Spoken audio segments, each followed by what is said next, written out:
I love you.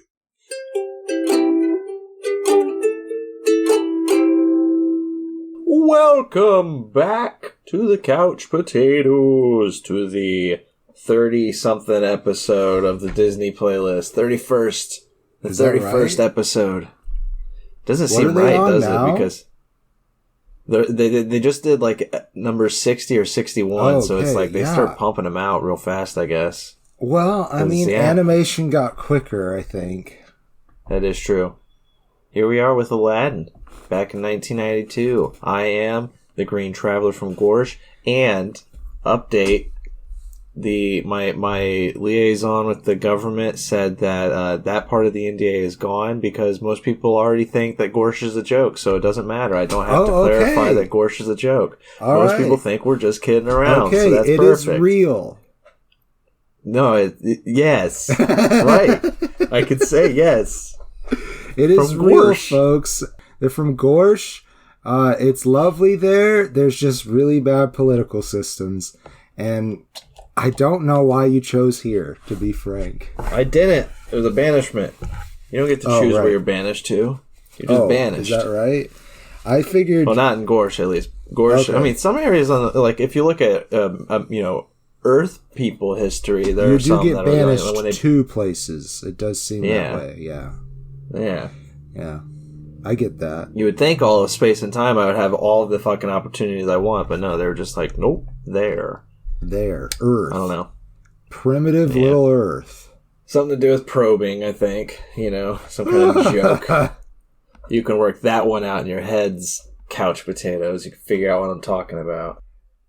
I know what you're talking... I don't know what you're talking about. Mysteries within mysteries, an enigma. Have you introduced yourself? Oh, I'm the Faceless Leon. I don't have an NDA. And I think that's because people just think that my actual existence is so unbelievable. Right. I don't feel seen. No way. No way are you a clay person blob. But I was created in the same year as this film. What actual date did it come out? Like August, probably. You think? I think August? November 11th, 1992. Oh, you're older than this. I'm older by than almost this. Almost a half a year. Almost a half 5 months. Yeah. I'm almost as much older than this as my wife is older than me. Gross. Anyway. Oh my gosh. This is one, I think this was probably, I don't know. It's hard looking back at the Disney Renaissance era, looking at all those films. I'm trying to remember which one me and my brother watched the most, and it probably would have been Aladdin or Aladdin 2. This was most definitely my all-time watched Disney movie, my favorite Disney movie growing up, 100%. Nice. I liked the other ones, obviously, and you need variation in life. I've always felt so, anyways. But I agree with you. No, I do think this was probably my favorite, because I remember we even watched the show a lot. Because there was a show, right? Or was it just the... Yeah, there was a show. Yeah, so the Return of Jafar movie, they used that to introduce the show. And then there was another movie called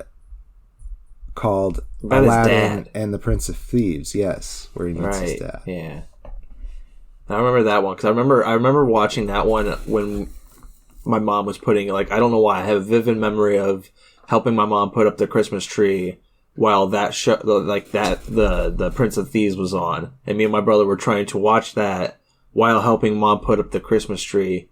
Because we enjoyed helping her put up the Christmas tree, but at the same time we couldn't be torn away from the movie. Yeah. So it was very weird because we would like be trying to do like a hop back and forth thing because we were just like I have a vivid memory of that, and I don't know why. My mom always wanted us to help her put up the Christmas tree, but she was very, very particular about how the Christmas tree was supposed to look. So it wasn't very fun for me. Mom was pretty particular as well because she wanted it to look good. Right. But she was pretty good at letting us put things on there. And then as we would hop back and forth, like, to whatever else was, like, occupying our attention, she would just move it to where it looked better. And, like, we wouldn't notice. Yeah, maybe my mom did that when we were younger, but she was more like, okay, now look, see how I got this kind of pattern going on? Why don't you follow that pattern? That'd be great. You're like, no! I'd be like, all right, Mom, if you want it a certain way, why can't you just do it? Just cut us out. Oh, my God. And now my wife is sad because I don't care to decorate the tree. Aww. You gotta fix that. You make it a fun event between you. Yeah. I mean, but, I meant to get a tree this year. Neither of us are religious, but we do believe in the gift-giving aspect of the holiday because it does feel good to give stuff. Now, this year, we had no money, so that's not happening. But yeah, I feel like I enjoy the holiday. I'm not religious either, but, like, I enjoy the aesthetic of the holiday. Yeah. So it's like, even though I'm not religious and don't really celebrate Christmas, I still put up a Christmas tree and have Christmas lights just because I enjoy that look. It's warm and inviting. Yeah, exactly. And then most of the time I just keep that up, except for the Christmas tree. I'll take the Christmas tree down, but I keep the Christmas lights up year round because, like, I just fucking like it. It's nice. Yeah, sure. Yeah. Yeah. I forgot to get a Christmas tree this year. I need to get a new one. And I went to buy it, and they were expensive as all hell. And I was like, nah, I'll just wait until after Christmas and buy a cheap one. And then, have a Christmas tree next year. There are these things, these wheels that you put on your back and roll on, and helps you with your alignment and whatever. And we both want them, and it's not like we need 2 pair. So, yeah. We're maybe going to do that, and then we realized that it is a medical device, and we have this special secret medical savings through her work that you can use for stuff. So we might not even have to use our monies for it. Yeah, my work has the exact same thing, and I don't utilize it. I need to utilize it more because it's really helpful, but my brain doesn't think like that. And so many people at work have been like, well, you need to get your brain fucking in shape and start thinking like that. I'm like, you're right. It's there. It is there. Well, like, I need to use it. We have gotten to the point where it's about to expire, the money, which that's some bullshit because you put some of that money in there and then the company matches it or something like that. Yeah, that is bullshit. But anyways, yeah, so we're trying to find ways to use it before it's gone. But mine's just a refund. You spend your money, and then you tell them that you spent your money, and they're like, "Yeah, that works." And then they give you money. Huh? Yeah, ours came with like a debit card. Anyway, we're not talking about that. We're talking about Aladdin. We've been going at it for almost 10 minutes here, and we have not yet really talked about Aladdin. Besides the fact that we enjoyed it as children. We're padding it because what always happens is we talk a movie we love. And we don't want to, like, divulge too much, or we don't want to spend, like, 30 minutes, like, gushing forever about the exact same stuff. And so the episode ends up being, like, 18 minutes, and we feel bad about it. And so we're padding this one because we both really love Aladdin, damn it. Well, let's talk about the synopsis of this movie. And I'll do it because I, like I said, really love this movie. First off, there is, some problematic things about this movie. It is set in the Middle East, and the cast is almost exclusively white. Yeah. I mean, I feel like it's hard when it comes to animation because I don't know. Like, I don't voice actors, and there's the pool used to be a lot smaller, I think, for voice actors. Now they got Robin Williams, obviously, and he's a big name, but he's probably the only big name that they felt like they could afford to put on it because he was expensive at the time. Probably. I don't know. I feel like he probably wasn't too much for them. Like maybe $1 million on a For budget Disney, of $28 yeah, million. maybe not too much. But they don't really, if you haven't noticed, put too much money in getting like star-studded casts in their animated films. There's usually like 1 or 2 stars. Well, it used to be that way. Nowadays, it's like we've got Dwayne "The Rock" Johnson, we got Jermaine Clement from Flight of the Conchords, we got they try to pad that shit now. Yeah, this is true. But that I think the is last because one was Jake Gyllenhaal, you got all these actors who really grew up on like the good shit that Disney put out. So they're like, hey, I do want to be in your Disney movie. You're going to make that happen. But you're right. They usually do have one big name draw and then a bunch of like smaller big name draws. Right. Like Gilbert Gottfried is in here as Iago. Oh my god, dude, I love it. Yeah. Rest in peace, Gilbert. Another sad. Oh, did he pass? 2022 taking. He did? Yeah, back in I think early this year, like April. It was a 2022 thing. Another sad celebrity death. This year was just like 2016, where it was just like so many very sad celebrity deaths. You broke my heart, Gilbert. First, you made a joke too early, and then, you died on me. Oh, I'm sorry. Birdman. It's so sad. You lovely Birdman. He is a wonderful Iago. I do love him I love him more as Return of Jafar Iago than once as he this becomes Iago. a good guy. Yeah, it is nice. Yeah, but he's much more enjoyable than as the villain sidekick. He's kind of like he's still good. He's still very enjoyable, but like you hate him. In this movie. Yeah, he's almost more twisted than Jafar. Like he gives Jafar ideas. Yeah, it's really annoying. It's like, God, will you just become an anti-hero already? Jeez. So Jafar, since we mentioned him, he is the Sultan's vizier, and is played by Jonathan Freeman. And just what a performance! I love Jafar as a villain. It's anyhow, really here's the synopsis. So Jafar wants to get the lamp.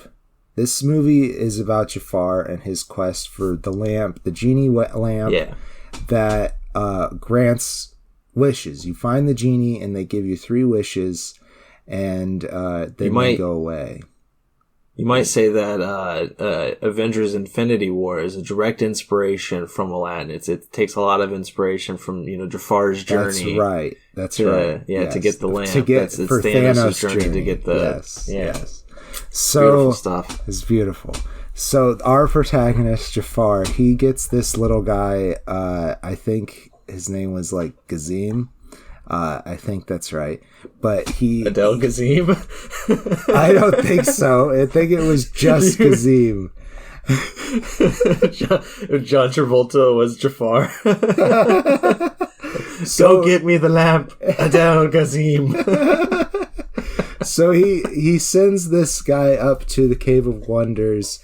Who played the Cave of Wonders? Oh, it was Frank Welker. We knew Frank that. Welker, we talked baby. about that a couple weeks ago.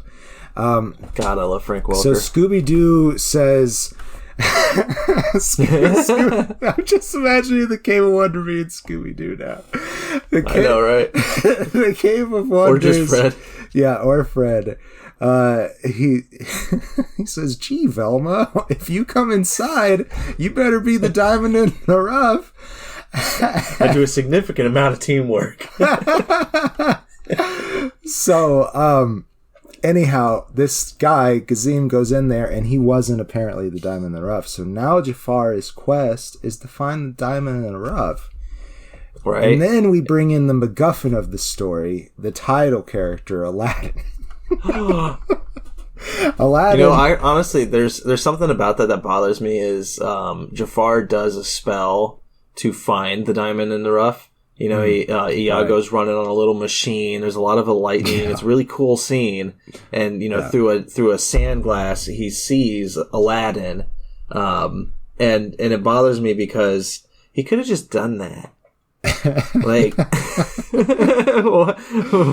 what? I guess the first guy. Kazim? Yeah, I don't think he needed I guess the first guy, he didn't know he needed the diamond in the rough, did he? This was his first attempt into the cave. Yeah. But it's just like, as a kid, I didn't understand that. A kid, I was just like, why did he send this last guy in? He knows that he, like, what's going on? So Aladdin is the diamond in the rough. And that's just because it's a metaphor for the state of his life. He's a good boy, but he's forced to thief for, to survive. And he is called a street rat multiple times. Earlier, I was talking about the placard that they put up at the beginning of the movie. Yeah. There are some interpretation of Arab people that could definitely be construed as an exaggeration or insensitive stereotypes, just to fair warn people. But just all in all, it's a charming, heartwarming movie, I think. And I love the setting as well. And I hope that it's not me loving the exaggerated version of this setting. I think that just the Arab world is very interesting, especially in its folklore. And have you ever read the 1001 Nights or whatever it's called? Yes, it's the 1001 Nights, also known as Arabian Nights. Yeah. I've been waiting to do that. I love it. Like those are I remember reading those as a kid, or like abbreviated versions. I did not. I had like the abbreviated version of Aladdin. Yeah. Yeah, I don't think I read the official version because I feel like mine was definitely tailored more towards kids. Tailored Soldier Spy. Yeah. But the original stories are also kind of tailored towards kids, but they different language, more archaic kind of feel, I think. But the version I read definitely was like illustrated, had lots of like child appeal. Yeah. And I don't know, like, because those were those anonymous? Who wrote those? Well, I'm not sure, but just folktales. Yeah, I don't remember who wrote the first publication of it, but when it was translated into French, Antoine Galland he added Aladdin and Ali Baba and the 40 Thieves, which were just folk tales that he had heard. He said that he heard Aladdin from a Syrian Maronite storyteller. And he named the guy Hana Diab. Yeah. Oh, I didn't know that. That's really cool. Yeah. It is pretty cool. So there's actually no... some people speculate that this Antoine guy might have invented them, but I think there's been more evidence in that there being an actual folktale of Aladdin and the genie. His version of it is the only written down version, is the thing. That's why there's the speculation. But it seems that people in the area tell the story, so there you go. The world may never know. In that story, though, to talk about the differences, the Jafar character is a sorcerer. He tricks Aladdin into believing that he's his uncle, and that's how he gets him to come with him. And Jesus. Yeah. So it's really not much to do with the Sultan until later, because Aladdin had met Jasmine, I think. I like this version better. Yeah, do you? Anyways, in the real life, not in the real life, in the movie that Disney made, he meets Jasmine, the meet cute, and that's because she is... I like the Disney version better. Sorry. Oh, you like the Disney version better. Gotcha. Yeah. So Jasmine is played by Linda Larkin, and she is the princess, daughter of the Sultan, played by Douglas Seeley. And she runs away to have a day in the market just to get out. But she has no idea how to interact with common society. She accidentally steals, and Aladdin helps her out because he knows how to scan the system, and actually steals more food. And he's also very sympathetic towards people like him. Right. Like they've shown where he had like him and his trusted monkey Abu, who was also voiced by Frank Welker. They stole some fruit, and that was all they had at the end of the day. And he was about to dig in, but then he saw like a starving kid nearby, and he gave the starving kid his fruit instead. Yeah, and it's just was bread, but I appreciate you bringing that up because it is a very good character moment revealing for Aladdin, who's played by Scott Winger, if we didn't say. Yeah. And it's just like you immediately just know he's got a heart of gold. He's a thief, but he's got a heart of gold. That's right. He's nice. The diamond in the rough. He might have stole that heart of gold, but still. So he gets arrested because of this Jafar thing. Has nothing to do with Jasmine, but Jasmine is like, "Stop in the name of the princess," or whatever, and she doesn't sound like that. Yeah. And she tries to get, I think it's Razul, played by Jim Cummings, to leave him alone. And he's like, "No, I can't. Jafar told me to do this." And apparently Jafar outranks Jasmine. And so once she brings it up to Jafar's like, "Oh, he's already been killed. I'm sorry." And so she now believes this guy that she fell in love with in the market is dead. Yeah. And we also gotta talk Jim Cummings. Like, it's really hilarious that he's just the captain of the guards. Yeah. But, like, that voice is so iconic to definitely. Our childhood. To this movie in particular too. Like, yeah, it's true. Yeah. I remember him as Monterey Jack, and then I pulled him up and I was like, oh yeah, he was the original voice of Scooby-Doo, or of Winnie the Pooh, I mean. He was Tigger, the Tasmanian Devil. Jeez. I say the original voice of, I meant the official voice of Winnie the Pooh in 1988. Nowadays. I read Wikipedia wrong. But you read it wrong. Oh, and he was Pete. Pete the cat. Was Pete a cat? What is Pete the cat? Oh, Mickey's rival? Yeah. Gotcha. Was he a mouse? What the fuck was he? And Pete the cat? He's a cat. Yeah, he's defined as a cat. Okay, cool. Okay. Anyways, like looking at his animation, I'm just like, what the hell is that thing? Pete? Yeah, Pete's a cat. Sometimes it just doesn't look like a cat. I was just like, what the fuck? If this conversation seemed very disjointed to the couch potatoes out there, there is a little bit of internet situation that went on during it. So, oh, gotcha. Yeah, I also have like strong ADHD problems this weekend right now. So, oh yeah, yeah. I get lost on trails. Me too. This whole thing seems to be going that direction. But we're going to get back on track here. So Aladdin is in prison, thought to be dead, and Jafar, disguised, helps him out and takes him to the Cave of Wonders.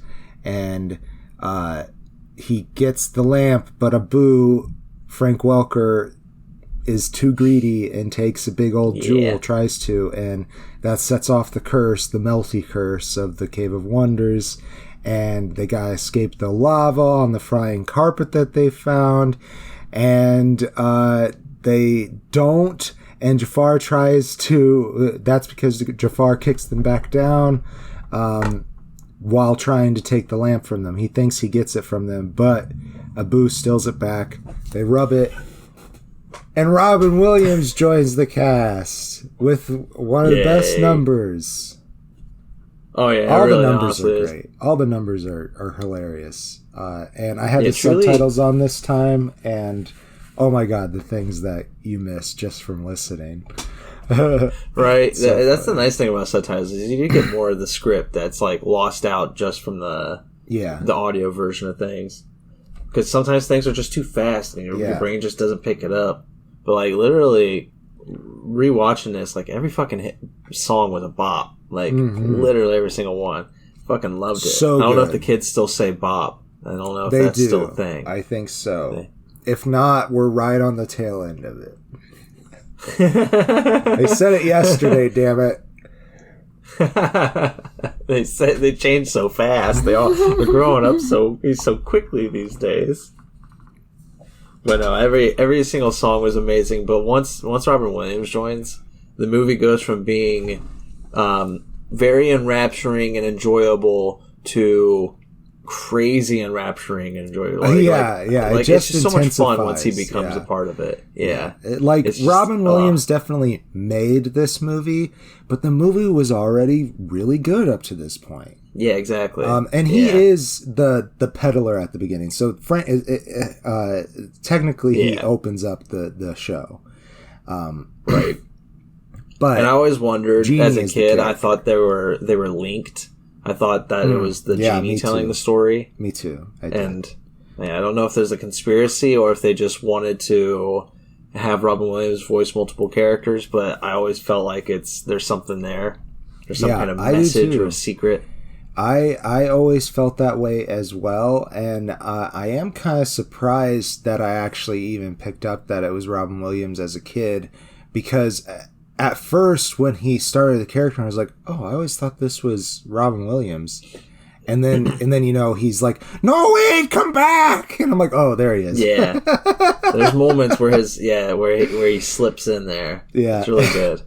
Yeah, I love the performance. Obviously, I think nowadays we're not so down with people being cast cross-culturally. But, it was 30 years ago, and he did a pretty great performance. It's not like he might have at some point, I guess, got on stage dressed as somebody else in a different culture. Probably. I think I feel like, now that I think about it. I don't know. The way I look at it when it comes to comedy and when it comes to doing voices of parodies of other religions, of other accents and stuff, like I guess where I've settled on it is if it's coming as to make fun of it, then it's wrong. Yeah. If you're using it to help tell a tale and there's comedy in it, then it's fine. Like, you're not using it to make fun of it. You're just using it to give a personality or to lend, deeper credence and, something to your tale. Right. I feel like that's kind of what he was... I feel like he wasn't trying to do a voice to make fun of it at the beginning, at least. No. I don't think so either. But, yeah, there's no malicious intent. I think that is important to consider. And when you point something out to somebody, or when society starts saying, "Hey, this isn't okay," then it's like, "Oh, okay, yeah, you're right," and then it's over. That should be where we'll put a placard in front of it. We'll put a placard in front of it, yeah, because we still think it's a good movie, and it is still a good movie. It really is. So Genie, like I said, gives 3 wishes. That's where I want to get to, just for explaining the actual character of Genie a little bit. So he gives 3 wishes. First off, Aladdin tricks him because he's very charismatic and can do things like that. He tricks the Genie into helping them escape the cave, and then he's like, "Okay, kid, you got 2 more wishes." And he's like, "I never wished for anything." And the Genie's like, "Oh, I feel sheepish." And he can transform into anything. It's a big part of the humor. In fact, he turns into Rodney Dangerfield at one point, and Jack Nicholson. Yeah, it's true. Yeah, and I really enjoy that moment too with Aladdin, because even though he just tricked the genie is also kind of charmed by Aladdin. Yeah, and it kind of shows in that moment where it's like you can see where he has like a moment of like anger at getting tricked, because when Aladdin points it out to him, he's like, "I never wished for that." He's just like, and then he thinks about it. He's like, "Well, gee, ain't I just a klutz?" Like, that's just dumb of me. You got me. That's clever. Yeah. And it's nice because Aladdin's just a very charming fella. That's true. He has that. He just doesn't believe in himself because of his role in life. Right. So, exactly. And speaking of his role in life, he doesn't really know what to wish for. And he asks the genie, "What would you wish for?" And Genie says that he would wish for his freedom. Like, he has to have it pried out of him because it's not really something he's ever been asked before. But right, he would wish for his freedom. And Aladdin says, "Okay, for my third wish, I'll wish for your freedom." And that there is the promise that he makes with Genie to become really best friends with him. And he then wants Jasmine, he wants him and Jasmine to be in love with each other and get together. And the genie's like, "I can't make anybody fall in love. That's one of the rules. I can't bring people back from the dead." And you can't wish for more wishes. Can't wish for more wishes. Can't kill somebody, I think, as well. So the genie's like, "Well, I can't really do that." And he's like, "Well, she can only marry a prince." "Make me a prince!" And then they have, a fun makeover scene. Abu gets turned into an elephant, and we'll leave the rest of the story from there, I think. I was wondering. I was like, I didn't know if you were just gonna keep going with all of it. I wanted to get at least that promise in there because that's a really big part of the story for Genie's storyline. And for also Aladdin too, because like when you set forth like a rule in a movie, you gotta make it part of the plot. Like he gets these 3 wishes, and he wants to reserve the last one for Genie.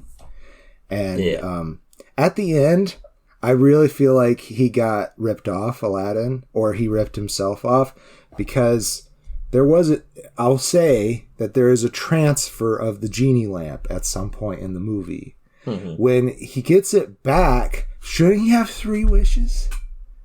No, I don't think so, because I think I feel like it doesn't reset. It's just that you as a person have 3 wishes to get when you have this lamp.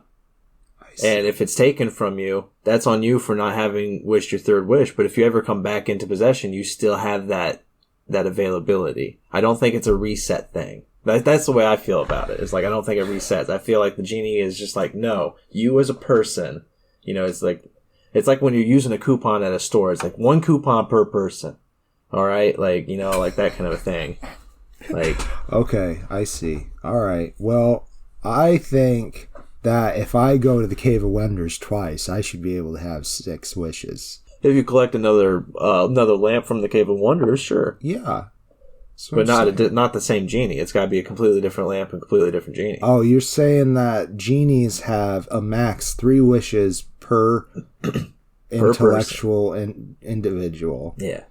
Yeah, exactly. Okay. And it's just like, if because otherwise you could just be like you could say that you could hold the lamp and be like, "I have 3 wishes." You make 3 or you make 2 wishes. You drop it on the ground, be like, "Oops, I lost the lamp." Pick it back up. "Hey, a lamp! I got 3 wishes now." Okay, let's talk about attunement then. So we'll make it a D&D thing now. So once you attune to it. But then all you got to do is have a partner, and then you could just be like, you make 2 wishes, you pass it off to your partner, they attune to it, they make 2 wishes, they pass it back to you, and now you got 3 new wishes again. Fair. It's like, that's fair. No, there's got to be a hard limit. I think that when you make your 3rd wish, the lamp disappears magically and is back in the Cave of Wonders.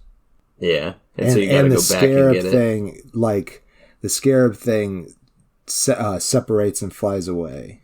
I mean, that works, but then you're still getting around it by only doing 2 wishes and passing it off to a friend. As long as you both only make 2 wishes and keep passing it back and forth, it'll never disappear. That sounds like a legitimate genie loophole to me. Yeah.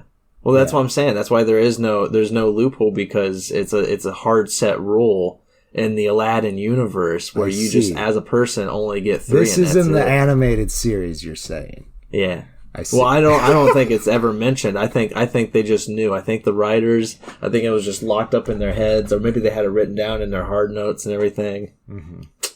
They were thinking of it, man. Somebody out there was thinking of it. Somebody was thinking about it. It was in one of their meetings where they were just like, all right, so if we're going to have a genie and we're going to have 3 wishes, what are the roles on this? What are the rules? Somebody thought of it. Oh, well, you can't kill anybody. And Robin Williams just imitated the guy that did the counting. That's what happened. Exactly. Yep. I like it. So I think it's time for closing statements. It is.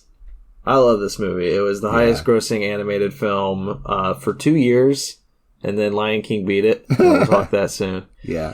But it's fucking wonderful. The music's beautiful. The story's beautiful. I love a good romance, and even though these characters have no reason to fall in love as quickly as they do, I think it's justified. The carpet scene is beautiful. The both their characters are very compelling, and like it's okay feeling that they both fall in love. At the same time, you know, there is contention between them. He struggles to be who he is, and like that's a huge part of the story. And like I love that as well. That aspect of the story is amazing. So it's like I feel like it just all works. It all clicks for me. I give it 4 stars. It's one of my favorite Disney films. It is really fucking good. I mean, there might be some things that you can nitpick about this movie. Definitely, if you feel very strongly against that cross-casting that I was mentioning before. But that's really the only problem I have with this. And it is literally my favorite childhood movie. I wanted to be Aladdin so much. I also really wanted to be Jasmine. That explains a lot of pickpocketing that happens. I am talking to somebody about it, okay? You talking to Abu? I'm talking to my therapist, Abu. Which is really Frank Welker. If you didn't know, Frank Welker has a PhD in psychiatry. Yeah, it's fucking amazing. And he uses an Abu puppet to do his practice. I fucking love it. Yeah. He's got a Scooby-Doo puppet too, but that's for the kids. Not to be mean to Frank Welker, but he doesn't take green people as clients, so... Oh, that's fun. A little bit racist. Actually, I think I gotta stop seeing you, Frank. I appreciate it. Yeah. Stand out against racism. Yeah. So I think I want to put an affidavit there, Frank Welker. I don't think he's racist. That was just a stupid joke. No. Don't sue me, Frank Welker. I don't want to cancel you. I'm pretty sure he's not a doctor either, so don't try to make appointments for him for therapy sessions. You have a doctor named Frank Welker. It's not the same guy. Oh, but he uses Scooby-Doo and Abu as tools. Yeah, he plays with it. He plays with it real well. I thought it was the real Frank Welker. There's actually like a guy at work. I don't remember his name exactly, but it's like he's a member at where I work. His name's Frank Welker? Has the name. No, he has the name of somebody who is now famous, but is like only become famous in like the last 15 years. And you're not going to mention it because that's against the law. yeah, I'm not going to actually mention who he is. But he's got this like, you know, famous person's name. But again, that famous person has only recently become famous, and I'm like, man, how much does that have to suck? That like for the first half of your life, it was nothing. Just an average you were just yeah. That was just your name, and now this person became famous, and now everybody like looks at you and you're like, oh, are you related or are you the person? And it's just like now you have to like spend the rest of your life being like, look fucking like that no. person. What are you talking about? Just shut up. It's not funny. Like. Like if you had to deal with it as a kid, it'd be okay. You'd be used to it as an adult. Yeah. You've found avenues of like workarounds and like ways to make it work for you. My name's Madonna, but I have a second name too. So it's like, are you the Madonna? No, I'm Madonna Brown. That's just Madonna. All right, that's the show. We did it. That's the show. I love you guys. I am the Green Traveler from Gorsh. And I am the Dark Leon. Safe travels and good nights. Green and Faceless on the Couch is a proud production of FictionWorks 19. Are you a fan of the show?